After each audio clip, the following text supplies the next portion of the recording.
Moi, quand on me propose un jeu, je ne refuse jamais. Moi, j'adore jouer. Moi, je ne sais pas vous, mais moi, j'adore jouer.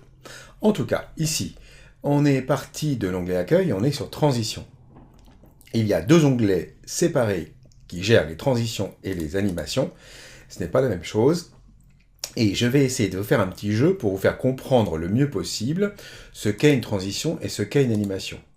Alors d'abord, ce que vous devez savoir au niveau des basiques, la transition dans PowerPoint, eh bien, c'est un effet qui permet de passer de la diapositive 1 à la diapositive 2, ou de la 2 à la 3, etc.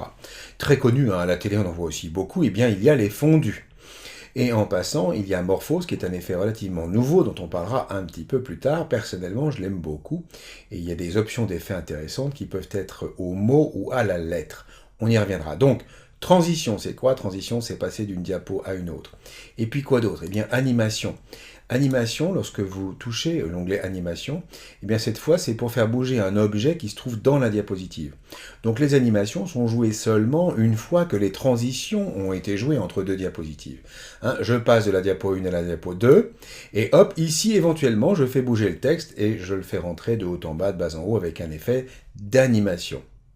Ok, allez, on se lance et on joue ensemble. C'est parti, F5, je lance le diaporama depuis le début, on y va.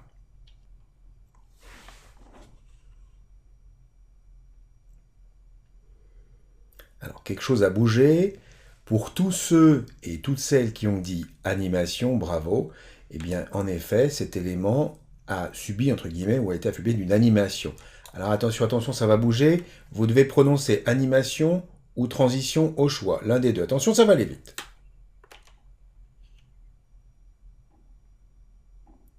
Si vous avez dit transition, bravo. Si vous avez dit animation, félicitations. Je fais des vers sans en avoir l'air, attention. Et oui, tout à fait, c'est encore une animation. Et là, en fait, on a des paragraphes, parce que chaque puce représente un paragraphe, et on a décidé, comme cela, d'envoyer les lignes une par une, paragraphe par paragraphe. Tout ça, ça se règle, on en parlera. Attention à la suite. Oui, c'était une transition, et ça, c'est une animation. Et ça, c'est une animation aussi. Oui, je sais, le rythme s'est fortement accéléré, on est d'accord. Attention à la suite. C'était bien une transition, ça c'est une animation, c'est un petit texte qui arrive après à l'intérieur, et ça, mais ça me donne le mal de mer, mon Dieu, mais c'était également une animation d'un graphique qui est peut-être sous la forme d'une image, que sais-je, peu importe. Attention, on est presque au bout. Oui, tout à fait, je suis d'accord avec vous, c'est une transition. Et maintenant que cette diapo est arrivée, alors on voit une animation. Et encore une autre animation qui est basée sur une image. Et encore une autre animation, une deuxième couche d'animation qui a été mise sur le premier texte. Voilà, je crois qu'on a fait le tour. Bravo, félicitations. Vous savez exactement ce qu'est une transition et vous savez exactement ce qu'est une animation. Et donc, on se retrouve pour la suite.